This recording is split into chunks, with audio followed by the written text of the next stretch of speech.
Good evening, comrades. Thanks for joining us for the fourth session of our series ABC of Marxism with Ian Spencer. Tonight we're looking at the really important issues of revolution, class, and party. And Ian assures me we're also looking at the subject of what is a sect, which should be interesting, and how we should organize, plus what do communists do when a revolution fails, as in the case of Marx and Engels. Really interesting subjects. Thanks for joining us, Ian. Good evening, comrades. Yes, this is a period which is, in a sense, one of the most graphic and fruitful of the life of Marx and Engels, not least of which because they were thrown in really into a kind of leading position in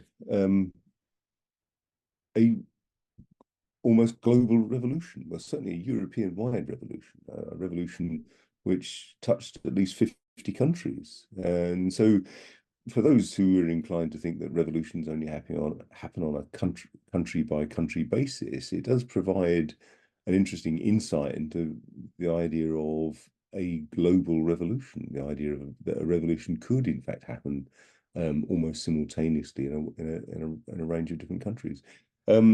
It concerns, of course, the revolutions of 1848. And what I'm, again, trying to do really is show how the understanding of the political economy of capitalism, the philosophy of Hegel, and their own particular perspective with regard to the future of the international proletariat, brings us to an understanding of the revolutions of 1848 and beyond. So also the other aspects of it are, for example, Marx and Engels weren't very fond of writing definitions. They just didn't tend to do it, not least of which because they tended to be quite static by their very nature. Again, this is a kind of a feature of the Hegelian influence on Marx and Engels. So for Marx and Engels, something like a class can only be really understood in its dynamic, as it were, just in the same way as we saw with the sale of labor power as a commodity which, once utilized, yields labor. You see there is an essential dynamic to it, and similarly with classes. So in other words, this is in stark contrast to a perspective around what a class is from a sociological point of view. As someone who had the dubious distinction of having to teach sociology in universities for a number of years, the typical thing that you used to have to be, well, you were invited to trot out for students was, there are kind of three kind of founding fathers, as it were, of sociology: Marx, Marx, Weber, and Durkheim. And the typical kind of first-year sociology essays compare and contrast the concept of Marx, the concept of class in the works of Marx and Engels, and, say, Max Weber. And what you see in sociology, of course, is class is really a kind of descriptive category. It's a way not of how you earn your money, but so much as how you spend it. So it's related to famously Max Weber, the bourgeois sociologist who had a hand in writing the Constitution of the Weimar Republic, talked about class in his famous essay, Class, Status and Party, where he talks about, yes, there is a relationship, for example, to the means of production, but also it's a question about one's status in society and the amount of political influence one has. So that's the party bit of class, status and party. Marx doesn't see it at all like that. And it's not a question of, and the typical thing that happens, particularly with first-year undergraduate essays, is that, oh, Marx had these ideas about the bourgeoisie and the proletariat. Weber came along and added a level of sophistication. In fact, what you see in almost all bourgeois sociology is an attempt to obfuscate Marxism. It's said of Max Weber that he was engaged in a dialogue with the ghost of Marx.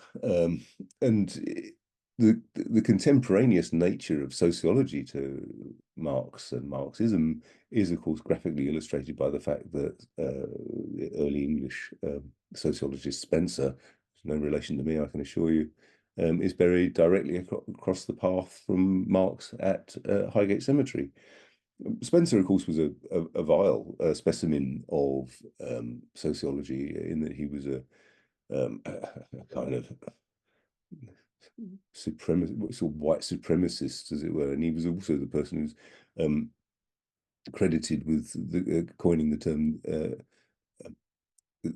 the survival of the fittest with regard to the works of Darwin. When in fact, of course, Darwin didn't use those terms at all until later. He talked about the evolution by selection.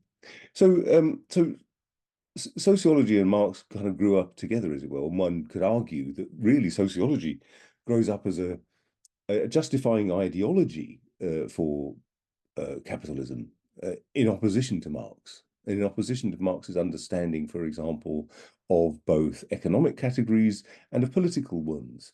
So if you think of Marx's labor theory of value, there is no doubt in Marx's mind whatsoever that the reason why things have value is because human beings are exploited.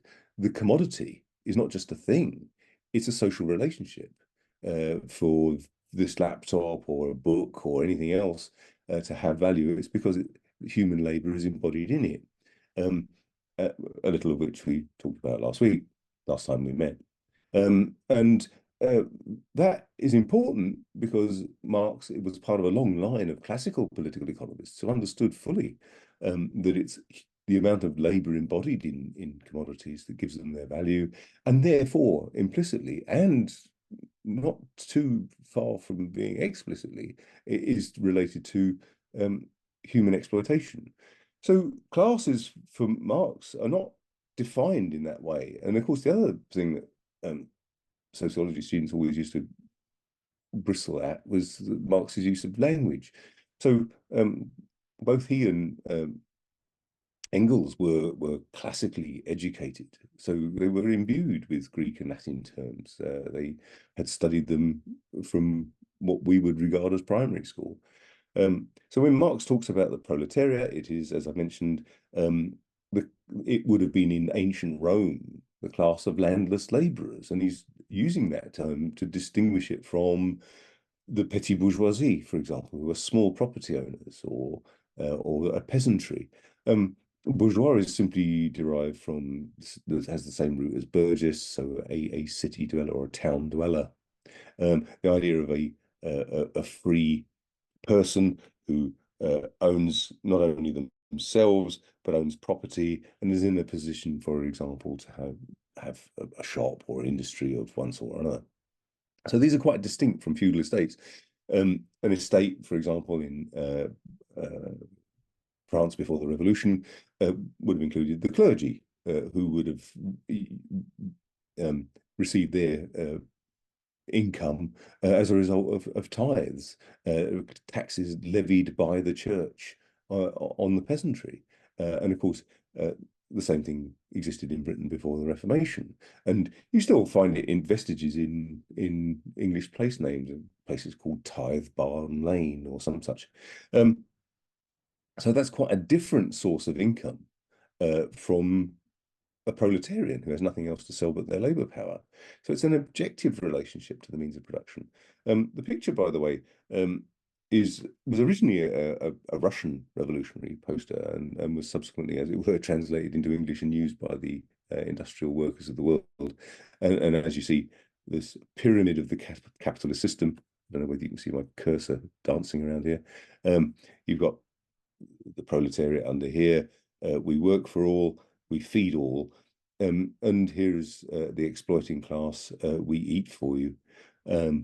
We shoot at you, the armed forces, as a kind of standing army, as it were, and you know, we fool you in terms of the clergy. Again, this is not a reflection of Marx's attitude towards religion, but of course he does regard religion as not only the heart of the heartless world, but as an ideological form. And of course, above that, the ruling class proper. So it's not just some sort of community of interest. It's not just, you know, it, so from a Marxist point of view, a general practitioner who goes to work and does their work as a wage worker is in the same class position as somebody who works in Amazon or Deliveroo or whatever. They're still got nothing else to sell but their labour power. Then some workers may well be more privileged than others, maybe because they've got a better union. Train drivers do quite well because they've got a good union. The BMA used to be a good union, but quite clearly has found itself undermined in recent years. So it's quite different as a notion of a class. And of course, but the other thing about it, of course, is that Marx had a very rich understanding about the multifarious gradations within, for example, the proletariat. Originally, Das Kapital was supposed to be 7 volumes, and volume 3 would have been devoted entirely to wage labour. The fact that that was never written meant that, you know, a lot of the sophistication which is in Marx's work is something that you have to dig out by careful study over the years. You know, so you see quite a lot of references in volume 3 of Capital to the more privileged sections of the working class, for example. But the other aspect of it about class and the dynamic within society is that it's the thing that defines the nature of the society as a mode of production is the way in which the surplus is extracted from the working population. In a feudal society, the extraction is direct by the direct threat of violence, and no qualms whatsoever about backing that up. And also it's decentralized, so you know you're answerable to your own lord. The serf is tied to the land. It is unfree labor, albeit not chattel slavery. I mean, there were periods in feudal England where there were chattel slaves, but nevertheless, for much of the period, it was a serfdom where whilst your person couldn't be arbitrarily destroyed, you could be punished at the lord's behest, and you were tied to the land. You weren't free to simply leave and go and work for someone else. So it's a defining feature of the mode of production. There were various plans for Das Kapital, and the best kind of discussion of all of that is in Roman Rozdolsky's The Making of Marx's Capital. In the end, of course, it ended up being scaled back to 3 volumes, and of course, 2 of those were not finished. And what is sometimes referred to as volume 4 of Capital, Theories of Surplus Value, is really a discussion of the history of economic thought. So it's important to understand that about a class and why Marx didn't provide a definition. It wasn't just out of badness. And it wasn't just out of badness. He used his term like bourgeoisie and proletariat. It was out of precision. And it was because the idea of if you have a definition, by the nature of it, it's rather static. And of course, there will always be innumerable exceptions anyway. But Marx, just even if you take his the normal writings that were published, there are loads of references to different parts of the bourgeoisie. There's the petit bourgeoisie for a start. Marx talks about the lumpen proletariat, so the déclassé elements, reduced, for example, to criminal activity or prostitution or whatever else. He talks about the peasantry, and again, there's an understanding that there's a difference between a poor peasantry and a rich peasantry, and so therefore the understanding of class relations is quite the opposite of what the first year sociology student tends to trot out as that somehow Weber's work gives you a level of sophistication that isn't there in Marx. In fact, what Weber provides you with is a potentially infinite gradation of classes defined purely in subjective terms. And how many times have you heard, well, you know, somehow if you have egg and chips for your tea, that's a kind of elite motif of being working class. Well, that's just nonsense from a Marxist point of view, and it also gives you no possibility whatsoever of doing anything with it as a social scientific category. So so there's class. It's a bit of an outline of why class is not really defined in Marx, but is understandable with even a fairly cursory glance at something like the Communist Manifesto. When we think about what a party is, not least of which because the famous book, the Manifesto of the Communist Party, usually just shortened to Communist Manifesto. What's noticeable about it, of course, there was no such organization called the Communist Party at the time. There were a couple of organizations. There was the League of the Just, which Wilhelm Weitling was a leading figure in.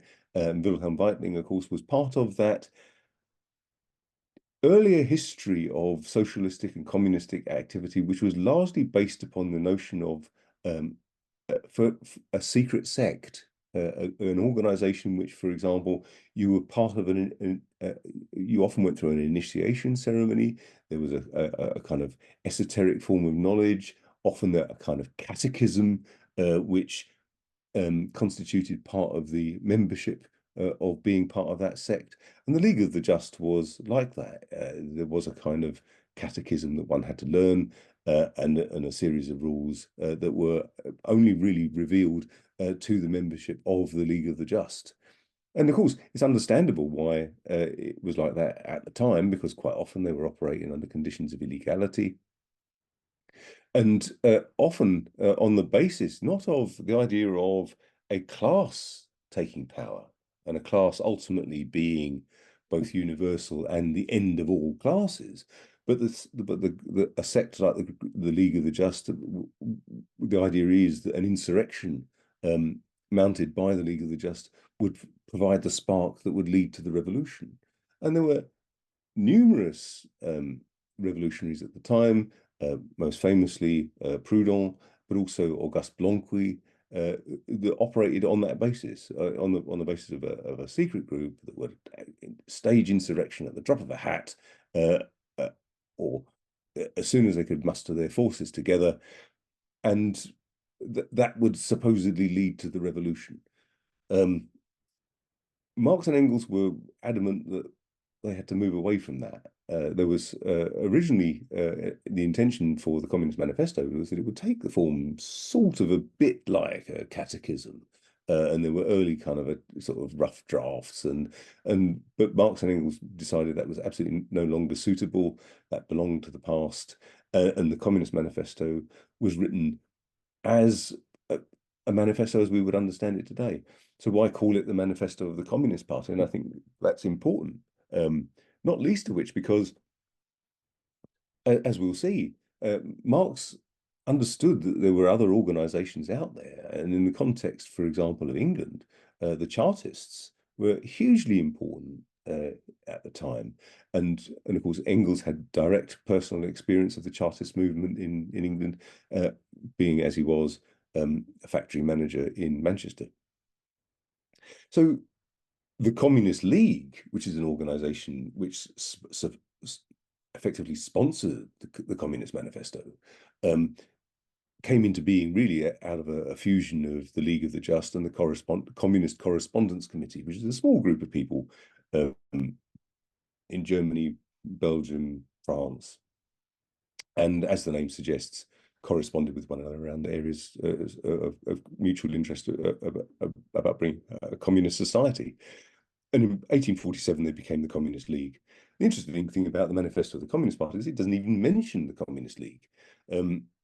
So an important thing to remember as well is that we're reading it in English.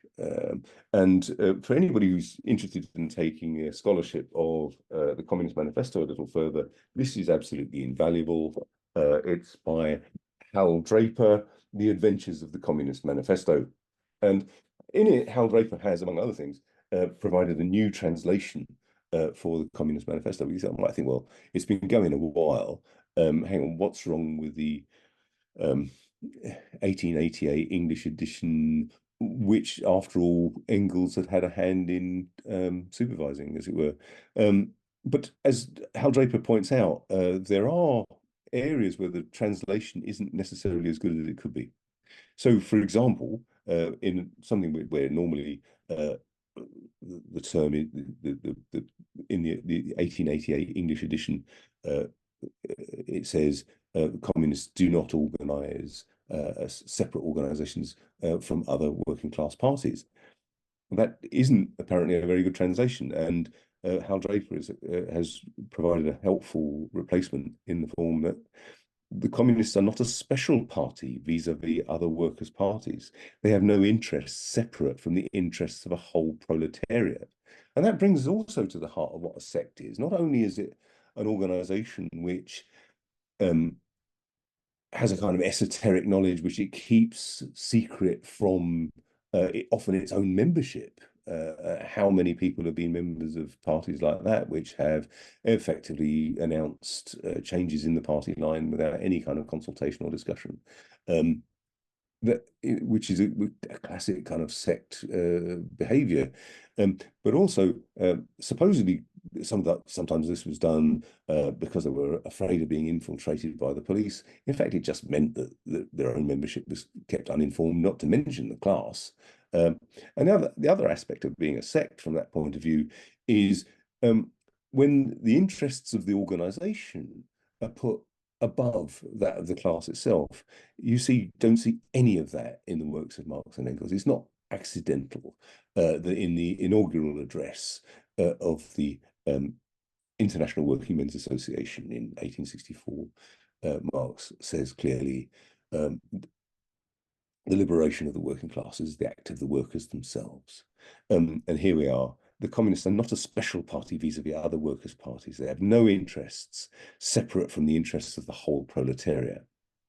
Of course, these are organizations which Marx himself was directly involved in: Communist Correspondence Committee, the Communist League, and the International Working Men's Association, all of which, of course, were also subject to splits of one sort or another. But we'll leave that aside for a moment. It's also worth remembering that, along with not giving a definition of a party, not giving a definition of a class, Marx doesn't either present a blueprint for what communism is. This nice little picture, The Golden Age by Lucas Cranach the Elder in 1530. I don't mean to imply that communism means going back to an earlier stage here, as it were, in the Garden of Eden. But instead, the Communist Manifesto is full of criticisms of organizations that want to turn the wheel of time back, as it were, to a period of individual commodity production by artisans, for example, and in particular, in that case, the object of his criticism was Proudhon.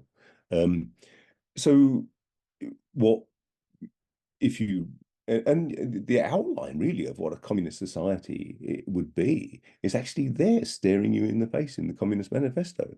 The proletariat becomes the ruling class, at least in the early period, because ultimately the proletariat as ruling class will be the end of all classes.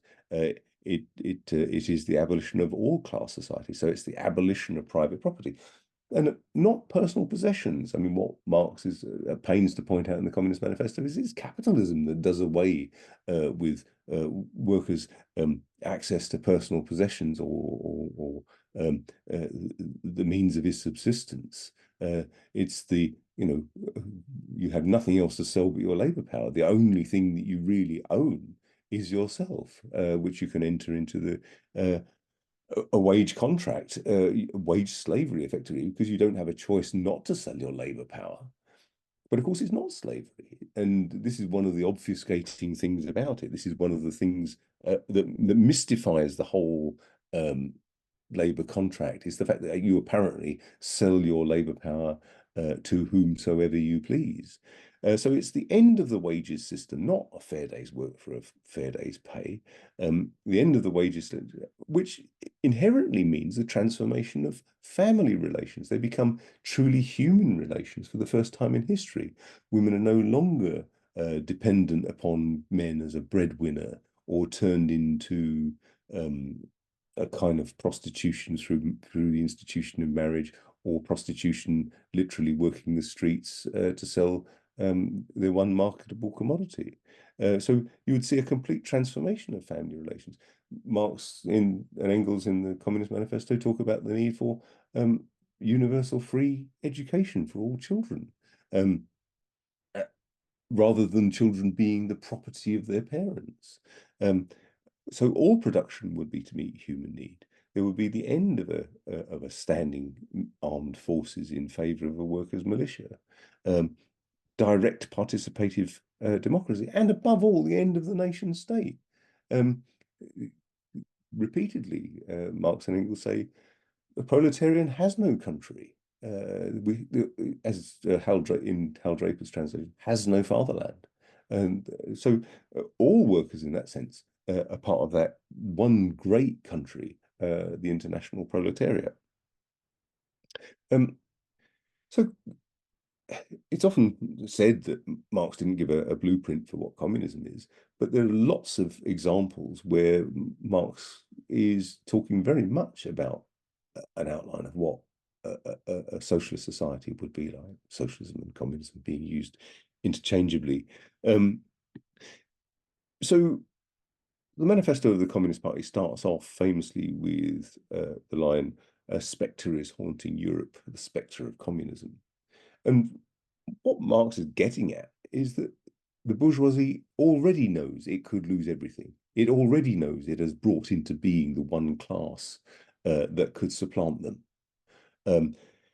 And therefore, it's not accidental that Marx starts off his discussion in the Manifesto of the Communist Party with an analysis of the bourgeoisie and the proletariat as classes. Incidentally, quite apart from anything else, as you read it, it's an utterly beautiful piece of literature. And this is often what's overlooked. When people say they find it difficult to understand because of the language, of course, it's a little bit different to what you're used to in common parlance. But so Shakespeare, so's Dickens. But there isn't a wasted word, and it's beautifully crafted, and should be read. And anyone who's kind of embarking upon reading the Communist Manifesto for the first time, I would advocate just reading it like a novel. Just read it in the bath or something. It's not very long after all, and just let the words flow over you, and if necessary, read it aloud. It's a very good way of reading any text that you find a little bit difficult, is to read the thing aloud, almost to declaim it like a poem. So bourgeois and proletarians and communists, and this is important because Marx would have had in mind a whole range of different political organizations that existed at the time. And we see this, for example, the position of the communists on the various opposition parties. And therefore, on the one hand, he's saying, we don't form a special party vis-a-vis other working class parties. But on the other hand, the whole purpose of this manifesto is to bring some enlightenment to a series of organizations which are still, for example, dependent upon having an idea of socialism which is about going back to an earlier time of simple commodity production, or of the necessity to have a catechism and a kind of semi-religious form in order to make that appeal to the working class. Far from it. So what Marx is also saying is that, hang on, here the purpose of this manifesto is to bring a little bit of enlightenment to these organizations, because of themselves, all they're really coming up with is things like the need for insurrection. And as Marx and Engels repeatedly argued, you don't just play with insurrection, because the consequences of doing so are catastrophic. Not only can and as we'll see when we look at the Paris Commune, the consequences of insurrection not only mean the death of many good militants, but it also means provocation of even more repression, which can set back the workers' movement for decades. And of course, that's exactly what happened in the revolutions of 1848. And then, of course, the conclusion of the Communist Manifesto is something I first read it when I was 12, so it's not that difficult. The communists disdain to conceal their views and intentions. They openly declare that their aims can be attained only by the forcible overthrow of every existing social order. Let the ruling classes tremble at a communistic revolution. In it, the proletarians have nothing to lose but their chains. They have a world to win. Proletarians of all countries unite. And later on, as we'll see, there were attempts as the social democratic parties of Europe became mass parties to try and water down this idea that aims can be attained only by the forcible overthrow of every existing social order. And that somehow Marx and Engels, because they were also prepared to embrace electoral politics, somehow watered down their own commitment to revolutionary politics. At the grave of Karl Marx in 1883, Engels was adamant that Marx remained a revolutionist to his grave, and Engels remained a revolutionist to his grave. So let's have a little look at the revolutions of 1848, because here we are, an example of an international revolution. Now, most of these revolutions, and of course, we come back to, as we did in an earlier session, what is a revolution? The nature of these revolutions was far more in the form of a transition from feudalism to capitalism than from capitalism into socialism. But, and it's very important, is that Marx and Engels would have supported that transition. They did not support it because it wasn't a transition to socialism directly. And they also recognized, in the context of these revolutions, you often had alliances between different social classes. So again, we see the sophistication of Marx and Engels' understanding of the relationships between classes. So in the context of the revolutions in France, which overthrew the monarchy of Louis Philippe, leading to the Second French Republic, here portrayed the barricade en Rue Soufflon by Horace Vernet in 1848. So you can get an alliance, as it were, between the petit bourgeoisie and the proletariat. And then you'll see a shifting alliance later on when, for example, some of the gains which the bourgeoisie are seeking, such as the inviolability of property, a constituent assembly, a representative democracy, and so on. Once these have been gained, the tendency then is to row back on the revolution. And those people who had provided the militancy and who had shed the most blood, often the proletariat or the sans-culottes in the Great French Revolution, these are the people who were then betrayed and ultimately sacrificed. So the revolutions of 1848 started off in January with the wish to get rid of, in Sicily in particular, the Bourbon monarchy, and the revolutions touched over 50 countries in one form or another. And there was no coordinating force. There was no international party coordinating these events. Although fortuitously, the Communist Manifesto was published in the February of 1848, and contrary to the idea that somehow the Communist Manifesto played no part or kind of rose without trace and only became really famous later on. In fact, the first print run of the Communist Manifesto, Marx would have expected it to be, 1,000 copies. It had to go to at least 3 print runs within a matter of months, and a second edition later on. So most of the revolutions of 1848 were concerned with the overthrow of absolutist monarchies or the development of parliamentary type democracy. Many of them were rooted in nationalist movements. So, for example, freedom within Italy from the Bourbon monarchy. And of course, later, although many of the gains that were made in the revolutions of 1848 were subsequently lost in counter-revolution between 1849 and 51, they also form the basis of what happened subsequently. So, for example, the unification of Italy under the active leadership of Giuseppe Garibaldi, who was a member of the International Working Men's Association, although not a Marxist. So these were often coalitions of different classes, and although many were bloodily suppressed, many of the significant reforms that they won continue to exert an important influence, and it was a valuable school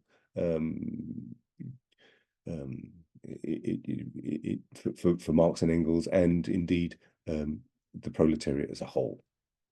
So, what happens when communists lose? What happens when you've lost the revolution and you've sent off with your tail between your legs? I mean, Marx had to get out of Belgium, settled briefly in Paris before then making his way to London, as did effectively the headquarters of the Communist League.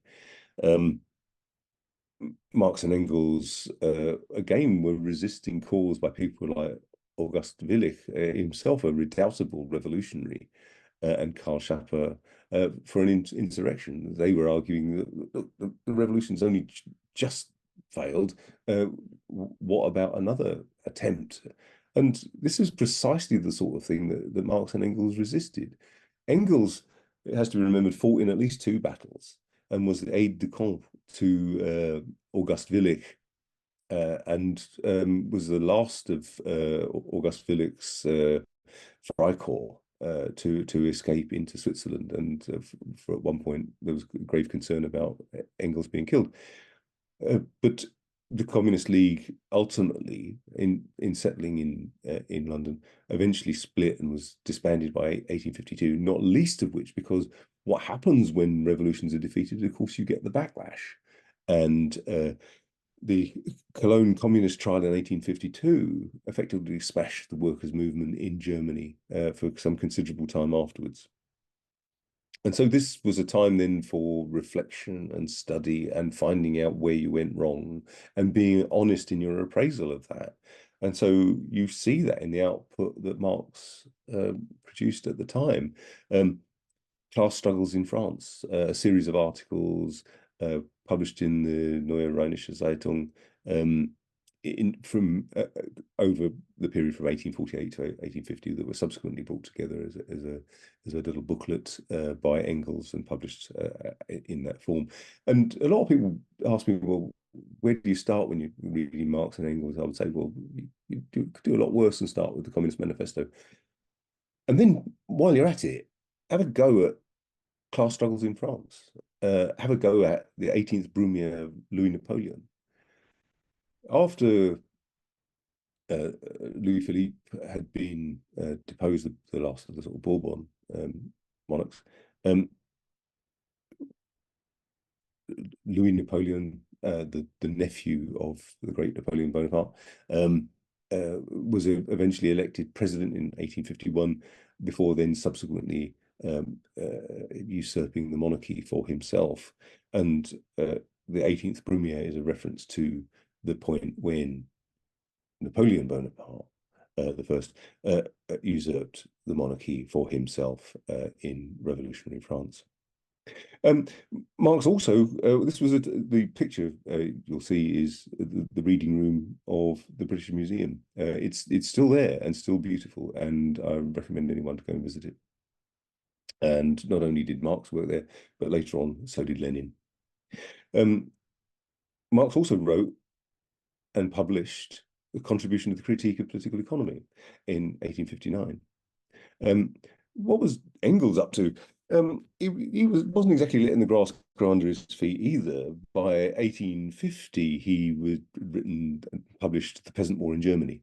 He looked at the period of the Reformation in Germany and drew the analogy about the way in which in the peasant war in Germany, one class would ally itself with another, only then to sell out, as it were, the poor, the most radical revolutionary elements, because they didn't want the revolution to go any further.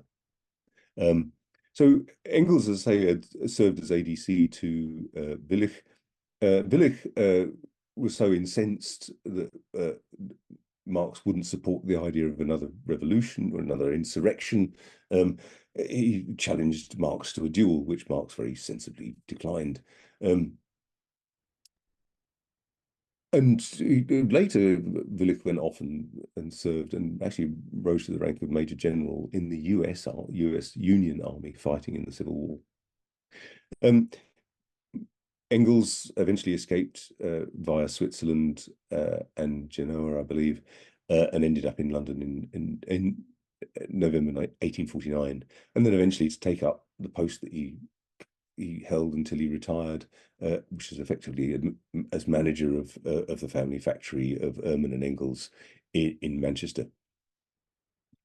In this time, Engels supported Marx financially. That is well known. He also wrote copious journalism, and much of it is excellent and just really readable and fascinating, and again often rooted in military matters. So if you want to read a really good history of the rifle, Engels is your man to go to.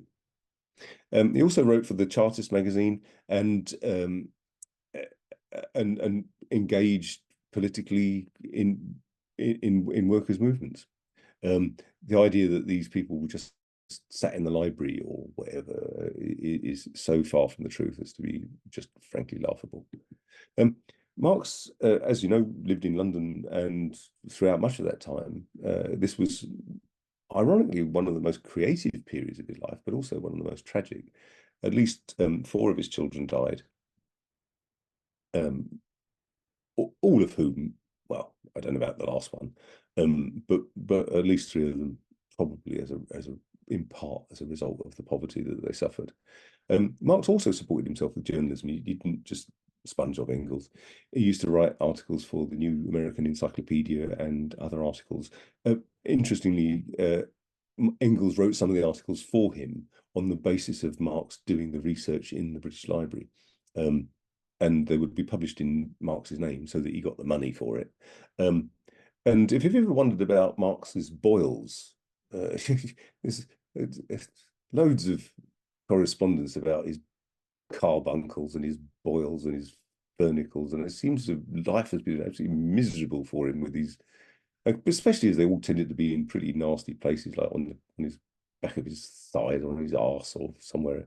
There is a sort of post-mortem diagnosis by a dermatologist at the University of Newcastle, and it is suggested that what he had was hydrodentitis suppurativa, yeah, suppurating hydrodentitis. Anyway, so if you ever wonder, why you can't do things, just consider what these people were doing under the circumstances in which they were working, still produced collected works running to 50 volumes.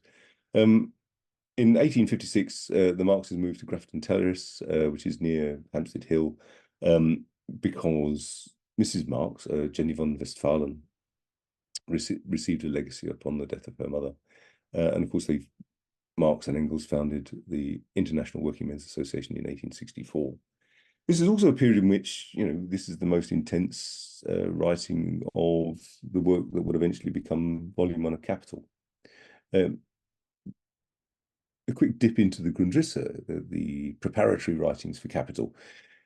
Among the things that you will find there is that, and in the correspondence between Marx and Engels, Marx at one point says that what he found very helpful in preparing Volume 1 of Capital was to go back and reread Hegel's Science of Logic, I have only the lesser logic. I've never read the whole logic.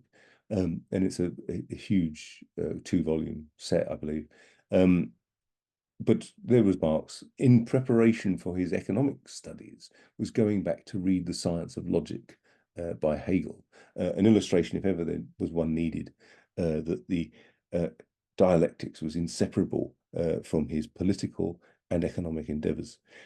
So he also wrote, of course, on the slavery crisis in the USA, the US Civil War, and ultimately finding and publishing Capital in 1867. It's worth having a walk around sometimes, the places where Marx and Engels lived. When I was in London, I used to do it.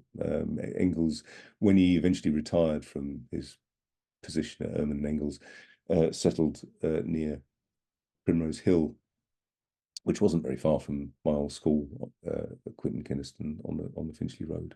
And it's a good walk. It's a nice place to go and visit. And of course, there are lots of pictures of them. Well, a famous picture or two of them, of Engels and the Marx family having their picnic on Parliament Hill in Hampstead Heath.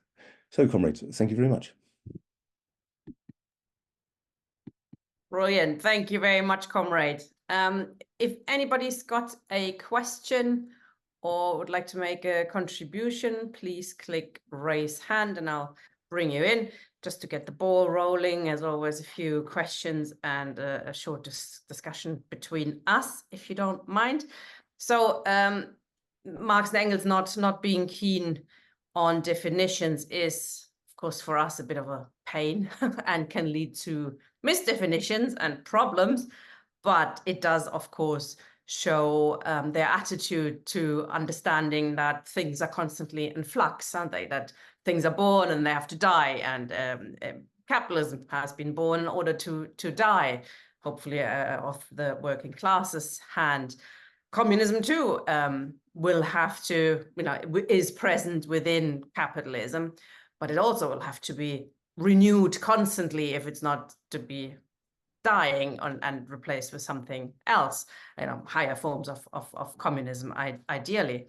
In terms of the not there being a definition of class, because there is one, really, it puts the two big classes against each other, and that is very helpful. I also liked your idea. It's an objective relationship, isn't it? It's not your idea. It is an objective relationship to the means of production. Engels, of course, that you mentioned at length as well, had a very particular relationship to the means of production. He bloody owned them. He was a capitalist, but he could become a member of the working class through subjectively, or how would you describe if we win over, we need to win over as many classes as possible, aren't we? I mean, so there are the two big classes, and then there are lots of classes in between. Some fluctuate.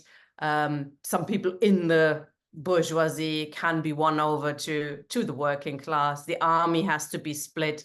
How do you see this? The relationship between the classes in between and people like Engels. Yeah, I mean, without Engels, could Marx have done even half of it? And it wasn't just because Engels used to routinely put his fingers in the till and pilfer the petty cash of Ehrman and Engels in order to send Marx not only money but occasional crates of wine, because Marx, contrary to popular belief, actually enjoyed himself. On the one hand, the objective relationship to the means of production is that Friedrich Engels was a capitalist. He was bourgeois. His subjective relationship was firmly on the side of the proletariat. And again, it's these categories. Whereas sociology would just put, he was bourgeois, and of course you get that all the time. People talking about, well, Marx wasn't a worker; he never had a job in his life. In fact, he did apply for one job. He did apply for a job as a booking office clerk at St Pancras Station, but he didn't get it because of his fearsome countenance, his big shaggy beard and hair, and the fact that his handwriting was illegible meant he didn't get the job as a booking. The doctor Not, of not the boils on his bum then. and not to mention the boils in his ass, just as well he didn't get it. So neither of them were horny-handed sons of toil, and I think there's something very important in that. It is the fact that an understanding of the situation that we find ourselves as workers doesn't just, I mean, any worker knows they're being exploited. Any worker knows that going to work is crap. Any worker knows that they're in a state of alienation insofar as, you don't feel that you are yourself when you are at work, and so on. But to really understand it requires some effort, to uncover the essence of what's at stake here. Marx and Engels were thoroughgoing essentialists. The aim of science was to uncover the essence of the thing, and without Engels' help, both financially but also as a scholar, and what's often overlooked is that Engels himself was an outstanding scholar. Most of his later works that are known under his own name, things like The Origin of the Family, Private Property and the State, were of course written after Marx's death. But almost everything that he wrote subsequently, like that, had been the subject of innumerable debates with Marx and discussion around questions of anthropology, about the importance of original communism, proto-communism, or communismus, which helped to subsequently. So anyone who, as I've seen in some kind of fairly silly discussions around, that there was a sort of a difference between Marx and Engels. The only difference really was that Engels was very much the popularizer. He had a good style when it came to writing stuff that was very accessible.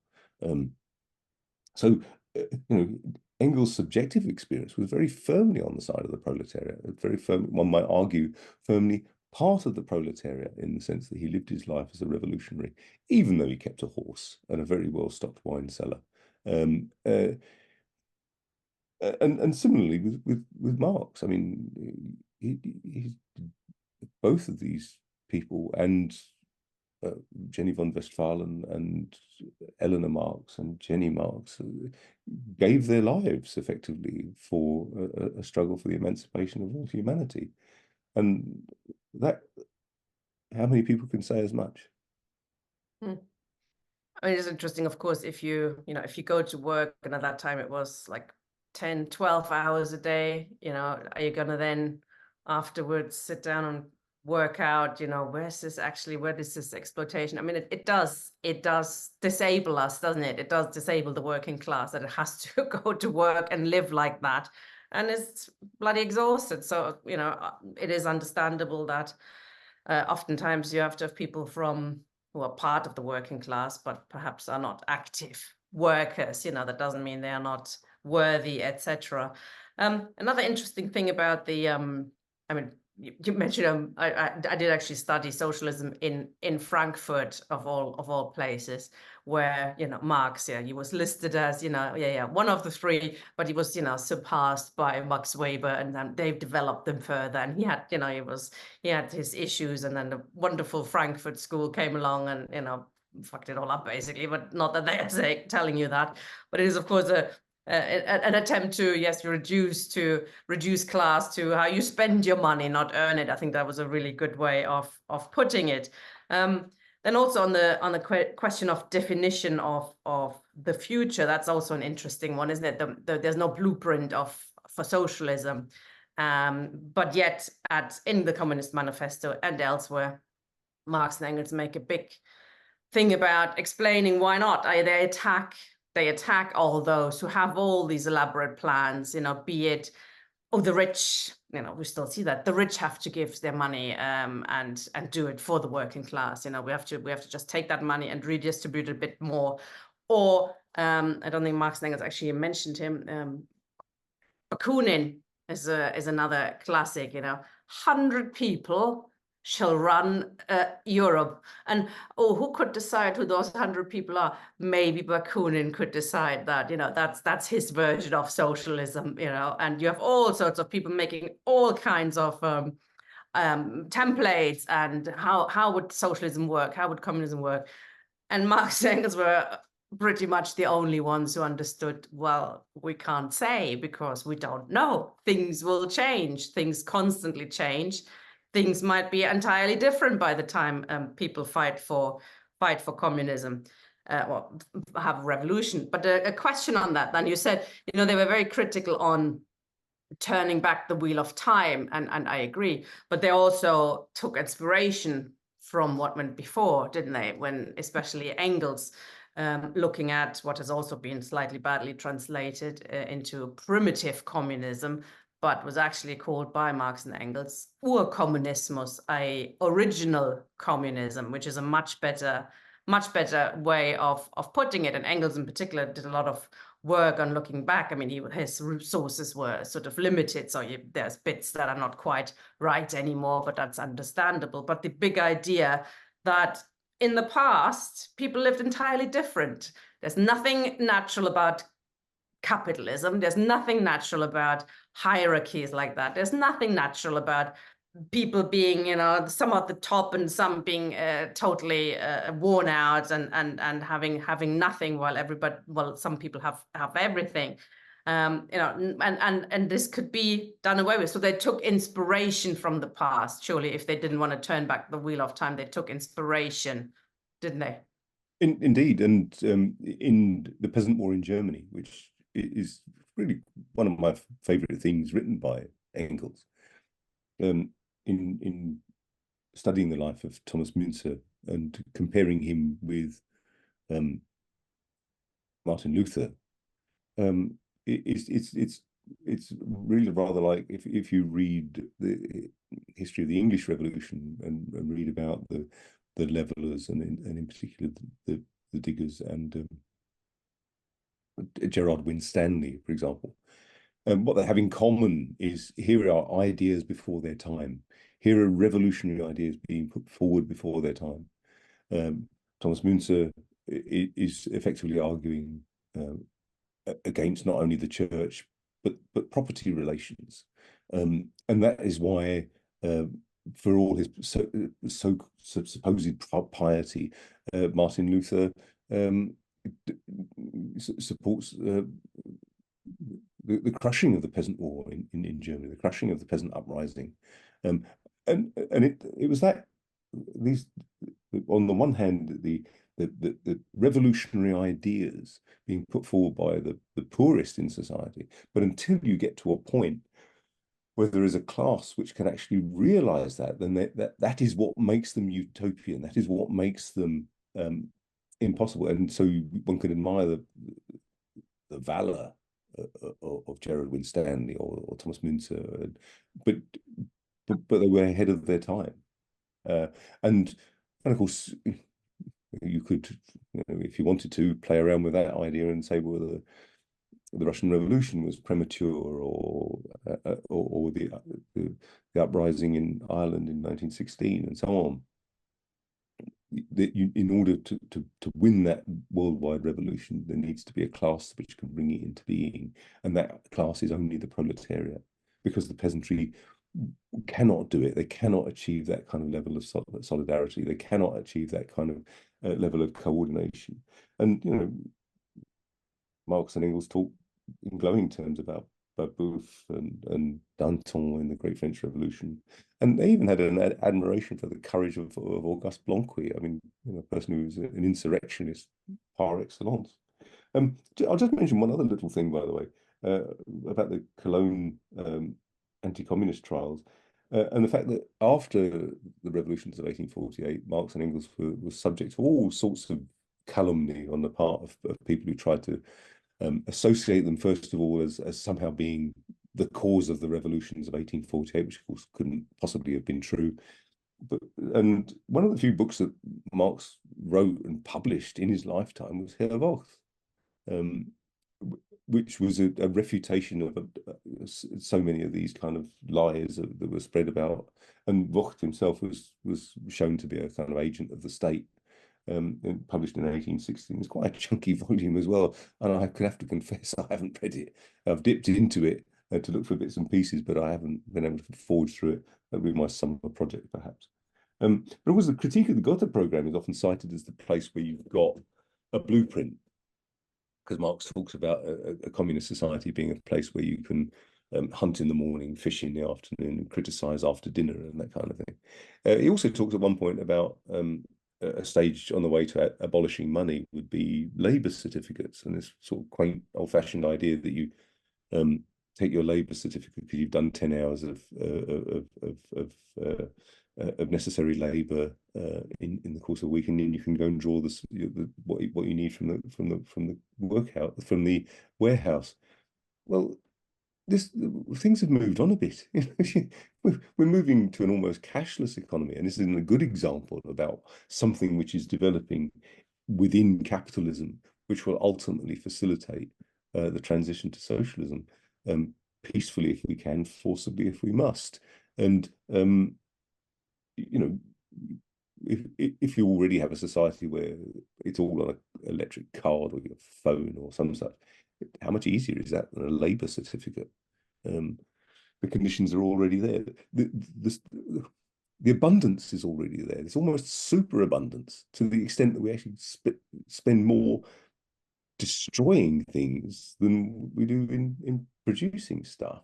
I mean, capitalism is immensely wasteful. So the basis for social, in a sense, the world is rotten ripe for revolution.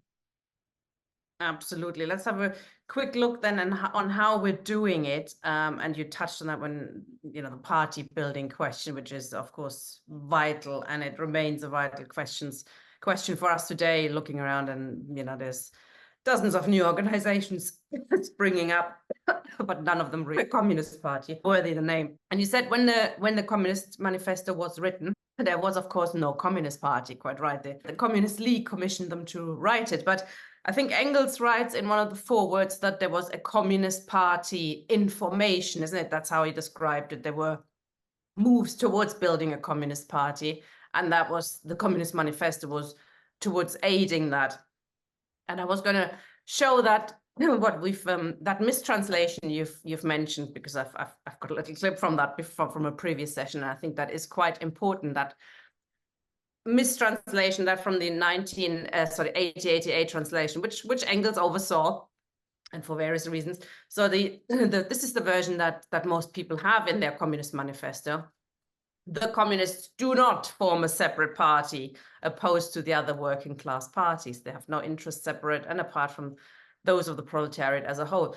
Now, I've been told many times, especially in the period of the Corbyn years, that this clearly means that Marx and Engels were arguing against setting up a communist party.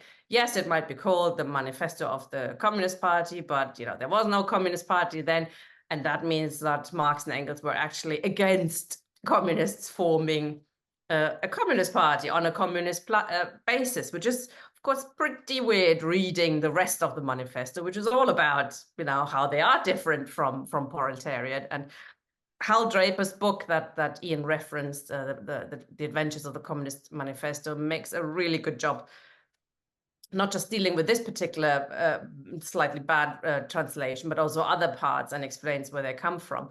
And he offers this translation that Ian mentioned. The communists are not a special party vis-a-vis the other workers' parties, but they are a party, but they're not special, in the sense that they don't put forward a different agenda, but they are, they do form a party ideally. And the communists at that time were in the process of formation, as I think Engels put it. And now on that, and the question of what's the difference between a party and a sect, you offered a couple of definitions, and it's also useful. The most famous one is this, that the groups, put the interests of the group above that of the working class as a whole, which I always find a bit. I mean, would any group say, oh yeah, our group's putting the interests of our group above that of the working class? I mean, nobody thinks that's what they're doing, and it is a bit of a fluffy definition. Your other definition I liked, is a bit more we can't put it, it's a bit more realistic, or it's a bit more, you can grab it, it's making sharp turns, for example, and announcing those turns to the membership rather than having the membership decide those things, so for 10 years you say A, and then suddenly the organization says B. I mean, I do the most recent example that springs to mind is a socialist appeal, which I do follow with some interest, because it's quite entertaining, which is now the Revolutionary Communist Party, and they announced that at a conference. So the members at that conference had never heard about this, and they're being told we're now that we've been kicked out of the Labour Party, we're now becoming a communist party, and we're bringing out a newspaper called The Communist. And that's what's going to happen. There's nothing you can do about it, like it or leave it. A few people didn't like it and had left the organization. But that seems to be a classic definition of a sect rather than a party. Can you talk a bit more about that, how you see that difference, and how we can go about it today, and how they try to avoid it as well, the sect issue? Well, in 1848, the term party didn't mean what it does today. It didn't mean everybody who was a member of a particular organisation. It meant, I mean, what you could talk about, the Liberal Party, not necessarily meaning that all those with a party card, but those who, for example, were in favour of a whole range of things, including self-government in Ireland, free trade, and so on, that were associated with liberalism. And similarly, I mean, you go back even earlier, you talk about the party of King George III and the party of the Prince Regent. It was those who shared the particular values, or those who shared those aims, and so on. I mean, the party that they would have had in one of the parties they would have had in mind, of course, were the Chartists themselves, and Engels was trying to influence them very directly by writing for their paper, and of course, 1848, there wasn't the revolution in Britain that there was in France and Germany and the Netherlands and so on, but there was a huge upswell, a movement and it's estimated that something like over 100,000 people were present at a Chartist demonstration in London at Kennington, roughly where the Imperial War Museum is today. And so it was a vast movement, and one which had inspired Engels in particular, because of his direct relationship with it. But of course, he could see that these organizations were only really concerned with reforms within the context of a capitalist system. And from that point of view, what's important is that the communists act on that to move beyond that. And they do so because what they bring is not just a bad attitude or a bit of gumption, but what they bring is also a scientific approach to the situation. I mean, I don't mean to attack the Socialist Appeal or the Revolutionary Communist Party, whatever they were. I know some of them in Durham, and they're committed socialists, and I don't have any problem with them on a personal level. But for example, they've effectively declared that we're in a pre-revolutionary situation. The revolution is a matter of a few years away, and that therefore they have to grow the party. And we've seen it all before.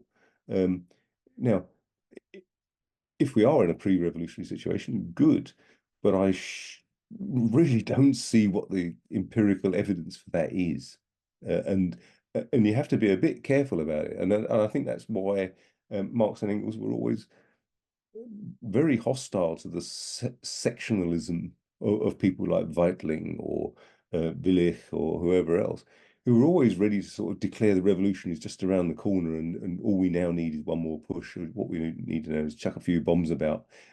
No, the consequences of that are disastrous, as they were in Germany, in particular after 1848. Marx didn't take out all that time to write Herrwacht just because he was a bit peeved at his personal treatment. It was because he needed to be able to demonstrate conclusively over and over again that we're not engaged in conspiratorial politics. It's a serious political movement and about the transformation of society. Thank you, comrade. Okay, we've got only one person with a hand up. If anybody else wants to come in, make a contribution or ask questions, we're all friends here, so you can ask questions. Don't feel you can't. First one is Paul, and I think he's got an issue with his camera, so we'll only hear from him. Hi, Paul. Hi, can you hear me? Yes, Yes. we can. Okay, lovely. I'm just thinking about what Tina said about what is communism and the need for communism to constantly renew itself. And I was drawing from that back to something Ian said about like socialism and the communist revolution would enable people to be fully human for the first time. And I would take slight issue with that in the sense that, you know, the history of humanity is one where we've lived, there's been times where on a primitive basis we've thrived as a species, and we've lived under like forms of egalitarianism. I know you can romanticize that, but it's kind of, as well as an epoch, communism is a tendency to human behavior. And given that, and when people talked about things flowing and changing, you know, in terms of the party form, you know, we're all in favour of the party, democratic centralism, and all the rest of it. But I think we fetishize sometimes, you know, what the perfect form of a communist party would be, and you know, how is it going to be in the future? A mass communist party with high tech and everything, and we're sort of in some sense stuck with some of these notions of what a party should be, whether that's, I don't know, 1917 or social democracy or what have you, you know. And I think we can get like stuck in the part. Same in terms of like identifications of class, you know, that's something that's very fluid, you know, and I think some people on the left can be almost glamorize people being hard up and stuff, and see class in a very rigid way, I think. Anyway, thank you. Great talk. Thanks, Paul. Ian, do you want to reply? Yeah, on that last point, I'm certainly not disagreeing with you. I mean, there has been a tendency on the part of some groups, they shall remain nameless, of, you know, somehow you're not really a worker if, for example, you're not creating surplus value. So what does that mean? If you're a nurse working in a private care home, you're a proletarian. If you're a nurse working in the NHS, employed against taxation, you're not. Well, that's nonsense, of course. And that was no part really of what Marx was arguing for. And moreover, notions around middle class jobs can't somehow be proletarian. I mean, you know, people working as architects may work under, you know, very nice conditions under, you know, but in the end, if they're not working, they're not earning. There are differences. I mean, they may well be partners in their architectural firm or whatever. But as we've seen with Engels himself, that doesn't mean that he's an architect or someone is somehow outside of capitalist relations of production. The form taken by the party, again, is rather like the form taken by a revolution or whatever else. It's not something you can easily predict. You know, the Soviets were not predicted by Lenin beforehand. In fact, one of the striking things, really, if you read Trotsky's 1905, which is one of his finest books, in my opinion, is that Trotsky understood the nature of the Soviets before Lenin did, and because he was there, you know, in the Petrograd Soviet, and saw the importance of this as a new form, and new forms will be thrown up again. And the whole point about being, the whole point about theory is to prepare ourselves,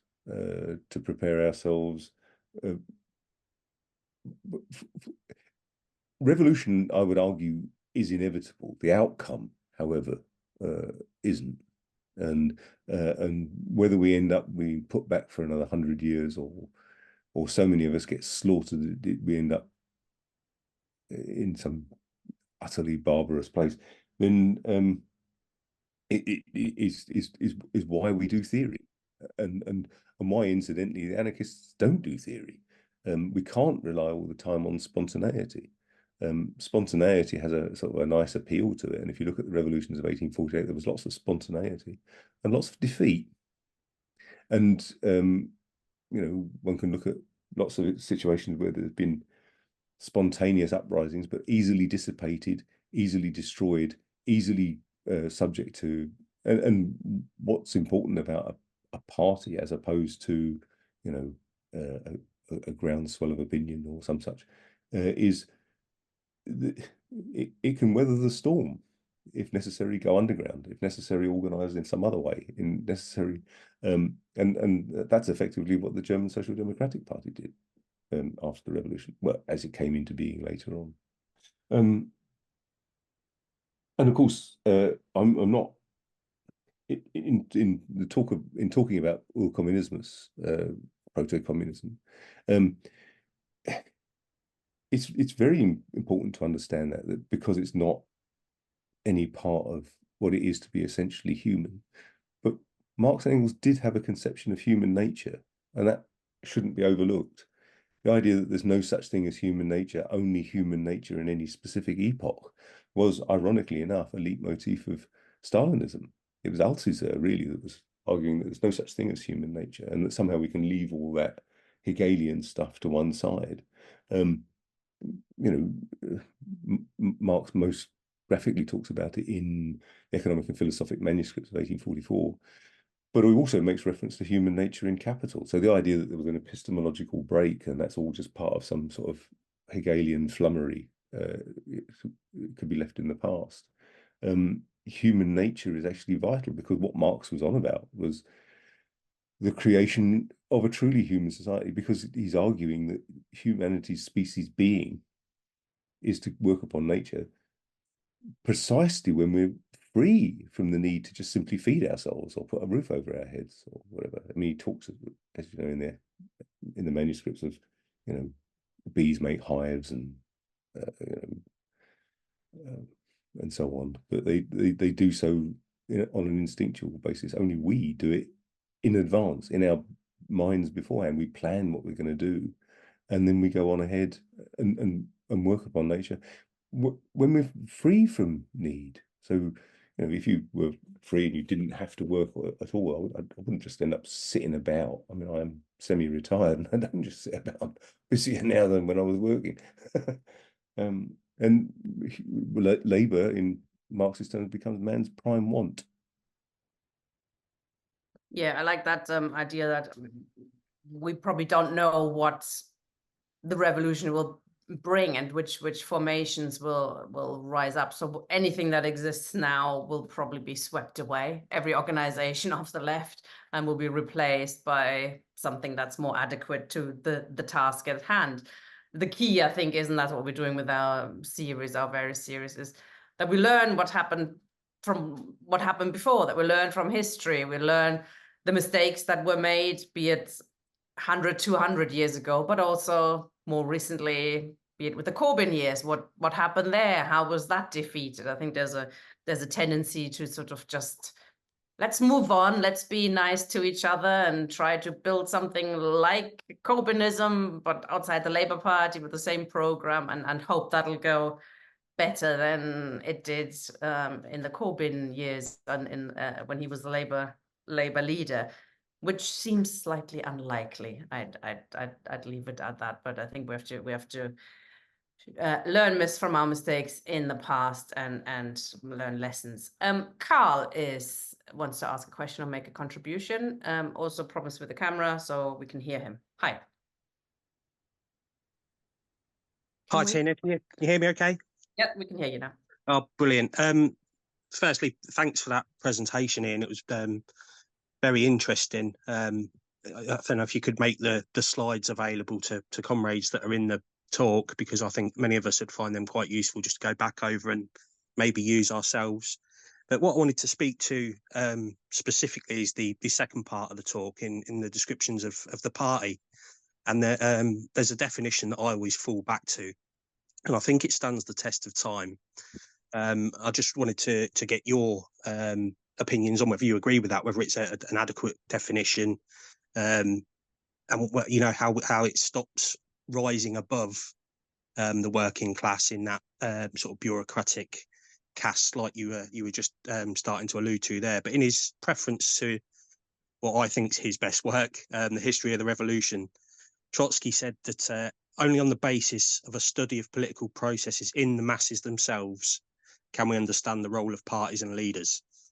Now, as Tina was saying, there's a plethora of parties, but it's the concentrating within the masses. You know, forget what a party's calling itself, how many members they seem to have. Engels, as you said, was the son of a capitalist, but it was the embedding himself within the working class so that he can dialectically and honestly analyse concrete situations, you know, such as epochs of advancement or decline in the working class, the consciousness of the working class, and therefore the actual composition of the existing and developing parties. And Trotsky continues more in relation to individuals, I think. He says they constitute not an independent, but nevertheless a very important element in the process. Now, we know, I think you'd agree that Marxism doesn't deny the importance of the individual, be it Marx, Engels, or even people of the other side, if you like, Churchill, Hitler. The famous one I always go back to when trying to make this point is Franz Ferdinand. You know, everybody knows who he was, an important individual, assassinated, and that started the war. But I always pose the question, if that assassin had missed, would the war still have happened? Of course it would, because of the circumstances, the concrete circumstances of that time. So I know what Ian was saying about people thinking ahead of their time, but is that not just revolutionary thought that challenges the status quo? But as I say, the role and importance of an individual is only as important as that historical epoch and the developing processes of the time, be that philosophies, the development of the productive forces, technologies, science. Anyway, the ending to Trotsky's quote, which I think is the best definition of a party that I've ever come across. He says, without a guiding organisation, the energy of the masses would dissipate like steam not enclosed in a piston box. But nevertheless, what moves things is not the piston or the box, but the steam. And I think what that talks to is you know, whether we want to agree that we're in a pre-revolutionary period or a period of decline, there is anger that exists in society. We saw a number of strikes and protests growing last year, carrying on now. And all that fight and that energy just seems to me to disappear into thin air. It's not harnessed and focused, because there's no power like the working class in movement. You know, the famous sayings of not a light shines or a wheel turns without the kind permission of the working class. So when that's mobilized, it's one of the greatest forces on earth.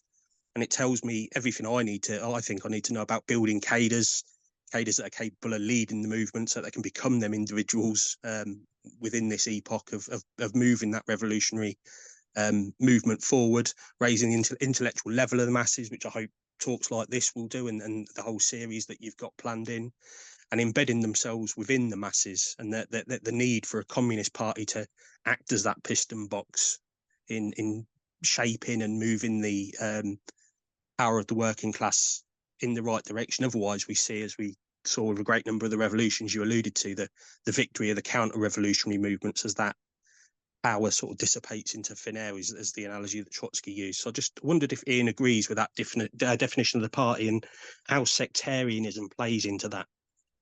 Thank you. Thanks, Carl. I agree with you entirely. Nothing I disagree with you there. What I've found over the years, and I don't know whether it's part of your experience as well, is where, for example, valuable cadres, completely honest, completely sincere in their wish to change society, end up becoming foot soldiers and newspaper sellers to build the party as an object in itself.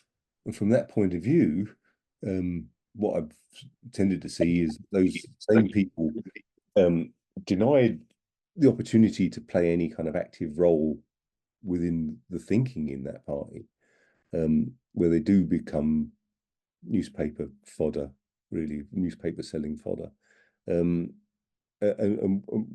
such organizations which don't have any kind of democratic basis. There isn't really any kind of discussion. There's no tolerance of sects, no toleration of factions within the party, because all parties have factions.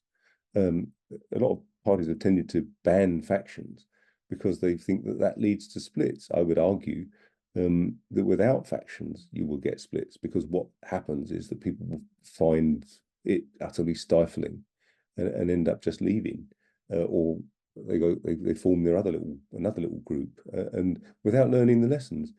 And whilst I agree with you, and the history of the Russian Revolution by Trotsky is a magnificent book. I mean, both as a piece of literature and as a history. But it's also noticeable that many of the people who call themselves Trotskyists don't seem to use Marx's method from that point of view. They don't. There is a hostility to democracy, and that's one of the problems. And Trotsky himself, of course, in things like, let's say, terrorism and communism, showed a very unhealthy authoritarian streak, as the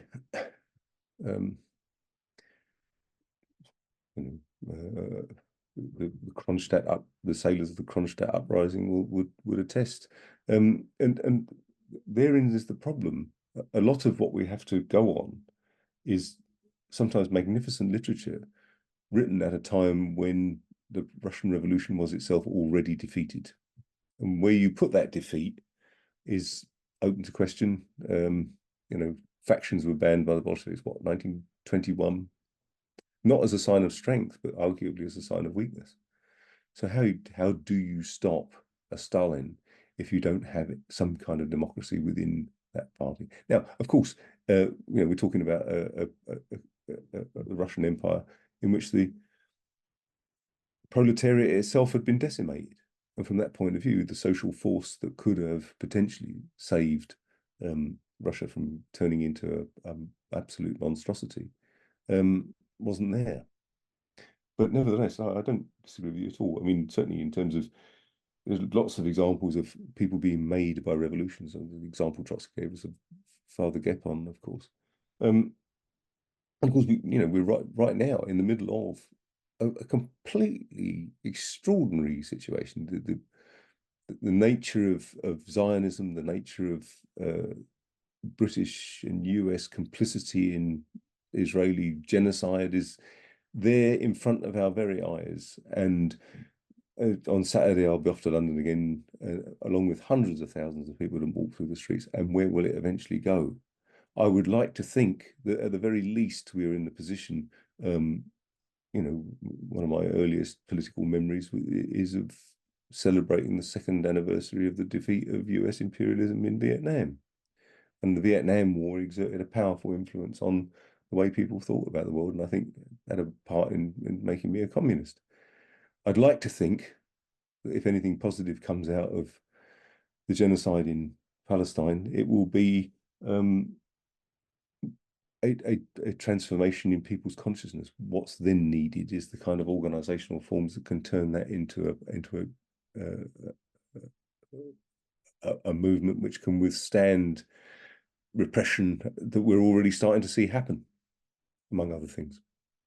Absolutely. What's missing there is a party, isn't it, that does something with the hundreds of thousands of people and doesn't just, they go back home and then there's nowhere to channel that properly. It seems to be bits of it starting to change in the US, perhaps, but they have, of course, a very difficult political system, which makes the sort of organization of communists even more difficult. Okay, we've got one more person who wants to ask a question or come in. Julian, I'm just making you into a panelist. If you could accept that, and then I can switch your, if you could switch on your camera and your microphone. Yeah, I don't know whether it was just a throwaway remark by Ian, but I don't think we should regard, and I don't think it's a Marxist analysis to regard American and British and other imperialism in the Middle East as being complicit in what Israel is doing. I think it probably would be even better to think of Israel as a kind of armed wing of imperialism in the Middle East that's responsible for doing all the atrocities which no doubt Americans and you know, the American Zionists, who outnumber the Israeli Zionists by many times, by the way, I believe, the American Christian Zionists. I've no doubt they'd love to be doing the job themselves, but they're quite happy for the Israelis to do the job for them in the Middle East as some kind of proxies. But I mean, to call UK and US imperialism complicit in what's happening rather than being the agents of what's happening, I think would be completely, well, just a mistake and not a proper Marxist analysis or any kind of political analysis of the situation at the moment.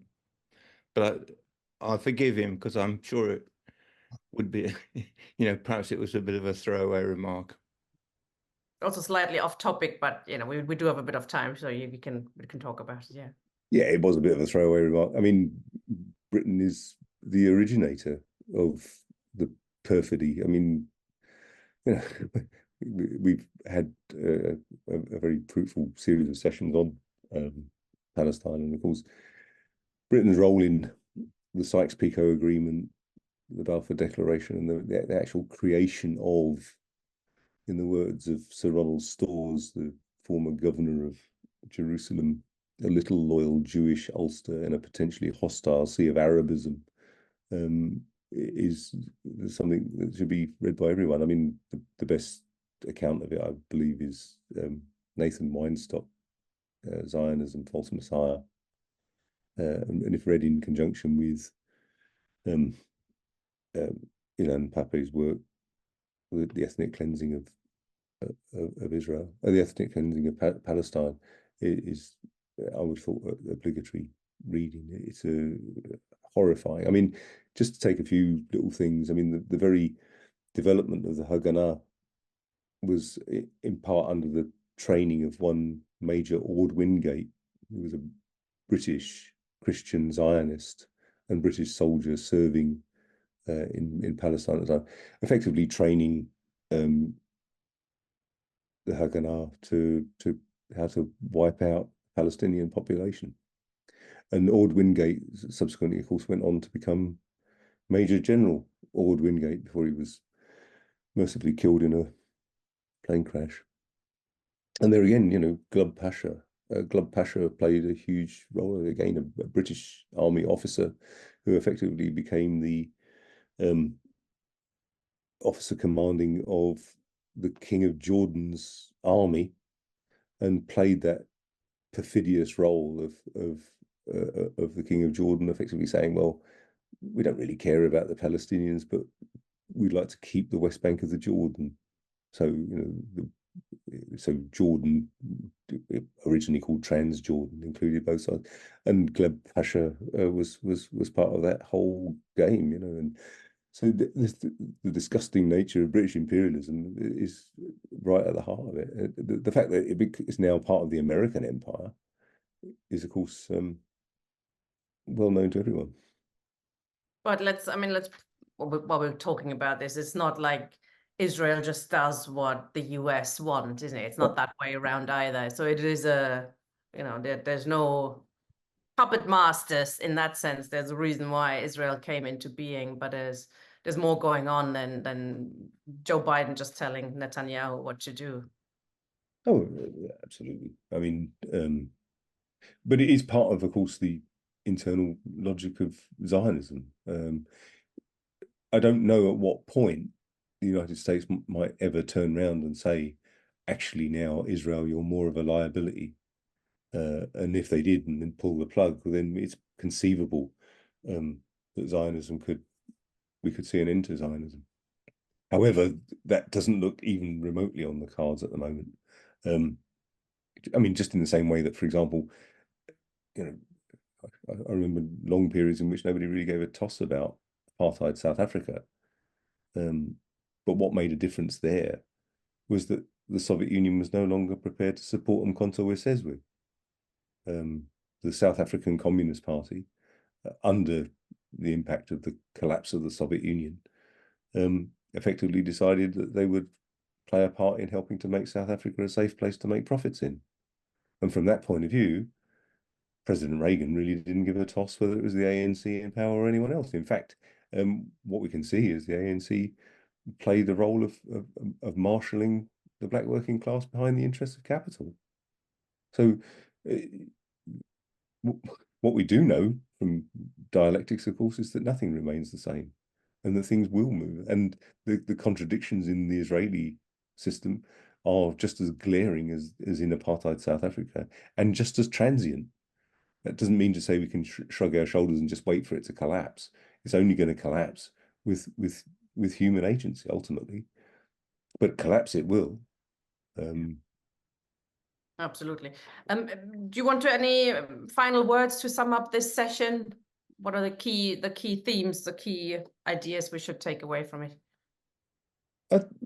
Firstly, the interconnectedness between the political, economic and philosophical thoughts of Marx and Engels, as always, which is what I've tried to do throughout the series, is try and show how they're interconnected. Moreover, that they learned from those experiences and built it into their understanding of the next situation. Now, Marx and Engels were not soothsayers. They didn't read crystal balls. They embarked upon a science of history, and a science of history because they were familiar with Hegel's understanding of history. And therefore, I think that is something to take forward. The groups or whatever, I mean, for example, I mean, I welcome Socialist Appeal's decision to form themselves as the Revolutionary Communist Party, but if they're not to just go the same way as the SWP and all these other groups, and are just simply wasting a load of cadres, then they need to learn those lessons as well. Thank you very much, comrade. Excellent session.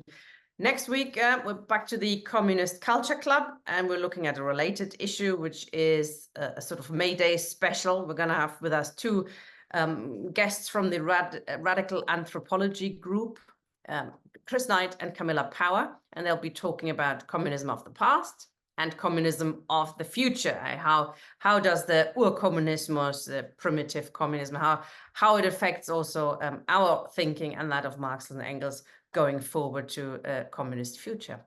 Thanks very much, Ian. If anybody would like to present something at a future session of the Communist Culture Club, or even a new series, because we have 8 sessions planned for this series, and then we'll do something else, get in touch, make some suggestions, but ideally propose something that you could also see through. Don't just say, oh, so somebody could do A, B, and C. We need comrades to volunteer to actually see something through. So thank you very much, comrades. See you next week. Bye-bye.